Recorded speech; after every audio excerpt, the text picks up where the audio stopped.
Thanks, and good morning. And I wanted to thank Prime Minister Lee, the government of Singapore, my friend Minister Ibrahim, and to speak at this inaugural Singapore International Cyber Week. And as others have noted, this is the 25th anniversary of Government Wear, that conference.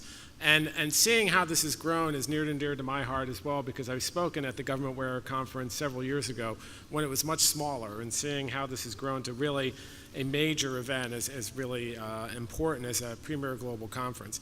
So I'm very honored to have the opportunity to speak to you today. I'm also equally happy to be back in Singapore again. This amazing city wows me every time I come. There seems to be new things that are built, new things that have evolved. My very first time here, and I was talking to one of my colleagues, former colleagues, who was at the Singaporean Attorney General's office, was back in 2005 for the International Association of Prosecutors Conference, where I was talking about cybercrime. So this is something that has been an important issue for some time, certainly an important issue for me. I've been doing this issue in various capacities for about 25 years, starting as a prosecutor. So I am a recovering lawyer. I'm not a lawyer anymore, I'm a diplomat. Now I'm a cyber diplomat. And as a recovering lawyer, I can say that usually when you're giving speeches like this, you tell a lawyer joke to loosen up the crowd. And I've learned the problem with lawyer jokes in my long career. The problem with lawyer jokes is that lawyers don't think they're funny. And non-lawyers don't think they're jokes. So I'll dispense with that this year. I also want to note that one of the things I've seen over the years, and this conference I think is emblematic of that, is this issue has become much more important on the world stage. And much more important not just as a security issue, but as we've heard from the Prime Minister and other speakers, including the Malaysian minister, it's not just an issue of security, it's an issue of security and innovation. They go together. You can't really look at this only as a security issue. And as you see those two things coming together, I think that really raises the level of this issue for both economic interests and security interests. Indeed, whereas once this was seen as a very technical level, that was just the province of the technicians, whether they be in cybercrime or cybersecurity, now it's really an issue that our leaders are talking about. Certainly my president talks about it and has talked about it for a number of years now, so it's now a core issue of our national security, our economic security, our human rights policy, and ultimately of our foreign policy, which is what I do. So I'm very happy to be able to be here to engage with key partners on cyber issues, many of whom are represented in this room. As with our other partners, the United States works very closely with Singapore on a range of issues, including cybersecurity. The inclusion of cyber commitments in the recent meeting between President Obama and Prime Minister Lee in their official statement this summer, and the Cybersecurity Memorandum of Understanding that was signed in Washington just a couple of months ago now, really underscores the growing importance of cyber cooperation between our two countries. We also work with the Association of Southeast Asian Nations and other global partners to promote the social and economic benefits inherent to cyberspace. At the US-ASEAN summits, both in Sunnylands and in Vietnam, our nations affirmed a shared commitment to promote security and stability in cyberspace consistent with norms of responsible state behavior. And these are just really a few examples of how we and our partners are working to promote an open, interoperable, secure, and reliable cyberspace. And reviewing the theme for this week, building a secure and resilient digital future through partnership, I was glad to see the emphasis placed on building international partnerships in cyberspace. So this has been one of the key priorities for the United States, and really the reason for the creation of my office just a little over 5 years ago in the Department of State, to take forward this work of international partnerships and really raising the level of this issue. While 5 years doesn't seem that long ago, some might be surprised my office was the first of its kind back then. And now there are over 25 offices like mine around the world in foreign ministries that are talking about the foreign policy issues of these and also the need to cooperate internationally. With a pretty small staff, it's growing, that I have, and a very large mission set, we have set out to develop global partnerships that support us in enhancing our nation's cybersecurity, just like all of you are trying to improve your nation's cybersecurity. As I mentioned, we now have counterparts all over the world, and that's a response to the shifting landscape and the importance that these issues have grown, and really the expansion of our dependence on the internet. Many of the nations that I deal with all the time are represented in this room. Therefore, I know that many of you will agree that cyber issues are cross-cutting issues. In other words, our economic, political, and social welfare cannot thrive if we fail to protect the information infrastructure that has become so vital to our daily life. Our businesses and citizens have come to depend on an internet that is open, interoperable, secure, and reliable altogether, not just one. And it allows them to create and innovate in ways that we could not have dreamed of just a few years ago. My boss, one of my bosses, Secretary of State John Kerry, put it this way, quote, "The internet revolution that we are living today will literally define the kinds of opportunities that young people all over the world are hoping for. Help strengthen governments, provide opportunity, make us safer, bring us together, and in effect, define the future of this century," unquote. If we acknowledge just how vital digital technology and connectivity are to our present and future, then we must also recognize there are and will continue to be malicious actors who seek to take advantage of our digital reality. That brings me to a question that I'm regularly asked, whether it be by our Congress, by the media, or others.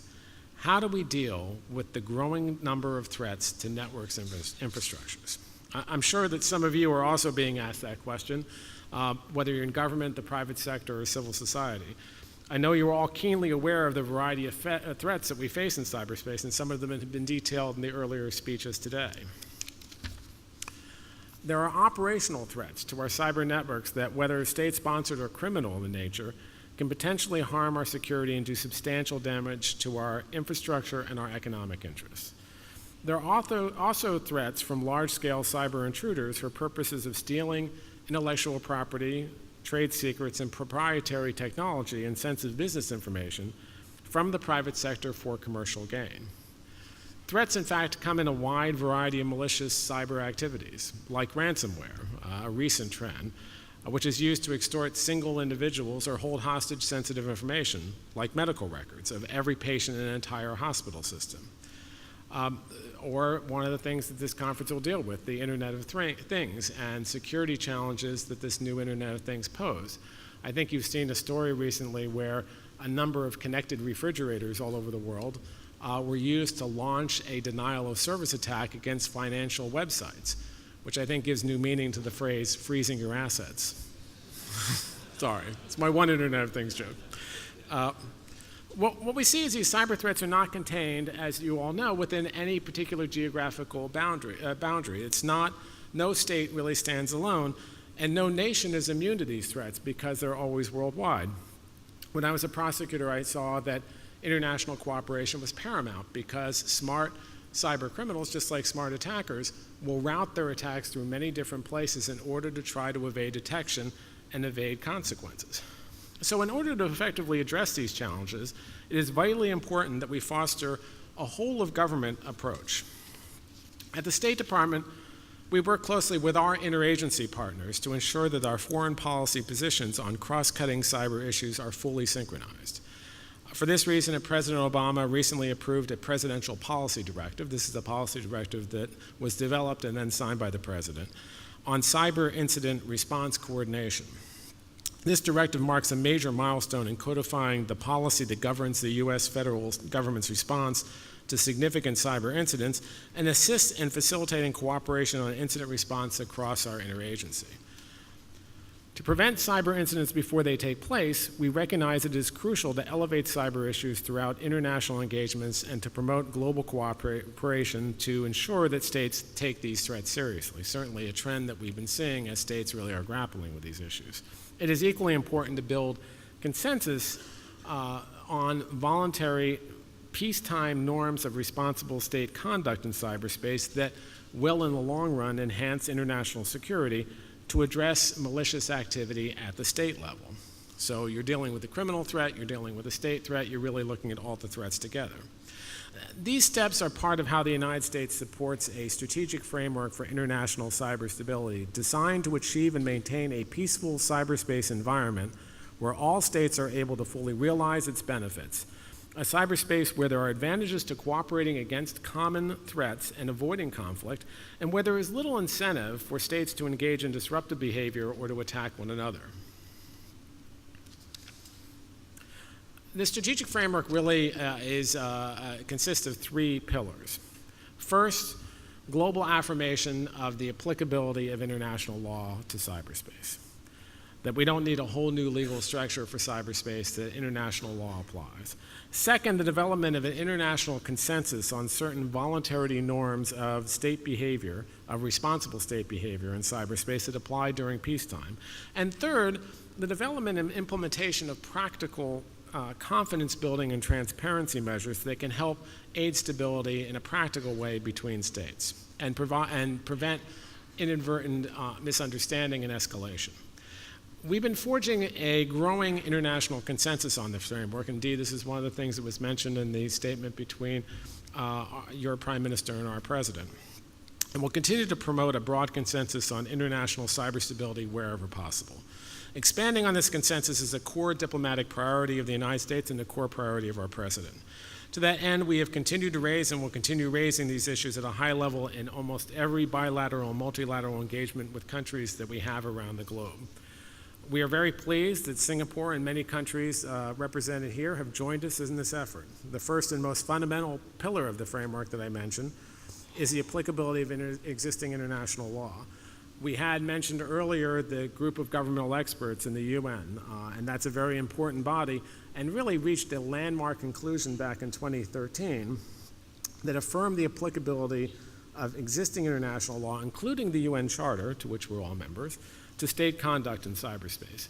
2 years later, in 2015, that GGE group again, now going from 15 to 20 members, and this includes Russia, China, the US, and others, made another significant achievement with the recommendation for voluntary norms of state behavior in cyberspace in peacetime, which included some of the concepts that have been championed by the United States. Things like not attacking the critical infrastructure of another state, not attacking the CERT of another state. The G20 leaders, shortly after that very important report came out, and as our colleagues from the UN can tell you, usually these GGEs are not this high profile, but this is probably the most high profile GGE I'm guessing that there has ever been, but I haven't done a comparison. But the G20 leaders signaled out this GGE and said how important its conclusions were and memorialized that in their communique. And they issued a very strong statement in their November 2015 meeting affirming that all states should be guided in the use of the norms that were in the report in their use of information and communications technologies, and that was the resolution that came out of the UN. These 2013 and 2015 reports underscore that states must act in cyberspace under accepted international and established international obligations and commitments that have really guided their actions for decades in peacetime and during conflict, and must meet their international obligations regarding internationally wrongful acts attributable to them. So this has been true in the physical world, and it applies in the cyber world. Within the Asia-Pacific region, there is a lot of potential to strengthen cooperation on practical transparency and confidence-building measures. These measures, this third leg of the stool, the confidence-building measures, can be broken down to roughly into a couple of different categories. One, transparency measures that give greater predictability and clarity to state behavior. Two, cooperative measures that will allow like-minded states to work together to deal with common threats and areas of concern. And then third, confidence and security building measures, really the next level, where we try to build greater cooperation. Similar measures have been used for decades to address other issues, political military issues, even nuclear issues. And they can be used the same way in cyberspace, and that's been another important development. While establishing a framework for international cyber stability is very important and imperative, building a consensus on the consensus that achieved to date with respect to international law, voluntary peacetime norms, and strengthening transparency and confidence is really vital. And it's also important that we think of this as we build more, as we build capacity around the world, and particularly in this region. And that is something that we've done in this region in particular, working with our partners to try to advance some of these goals, including confidence building measures. And cyber capacity building has been a core part of our mission going forward, a core part of both our foreign policy and our overall cyber policy. And that's very much ties in with a very important thing in the U.S., which is it's October. And October in the U.S. is National Cybersecurity Awareness Month, all month. So we're a couple weeks into it. And the United States is partnering with other organizations, including the Global Forum for Cyber Expertise that was launched in the Global Conference for Cyberspace in the Netherlands, where we were one of the founding members, to launch and expand global awareness campaigns and national awareness campaigns. In the U.S., we have something called Stop, Think, and Connect.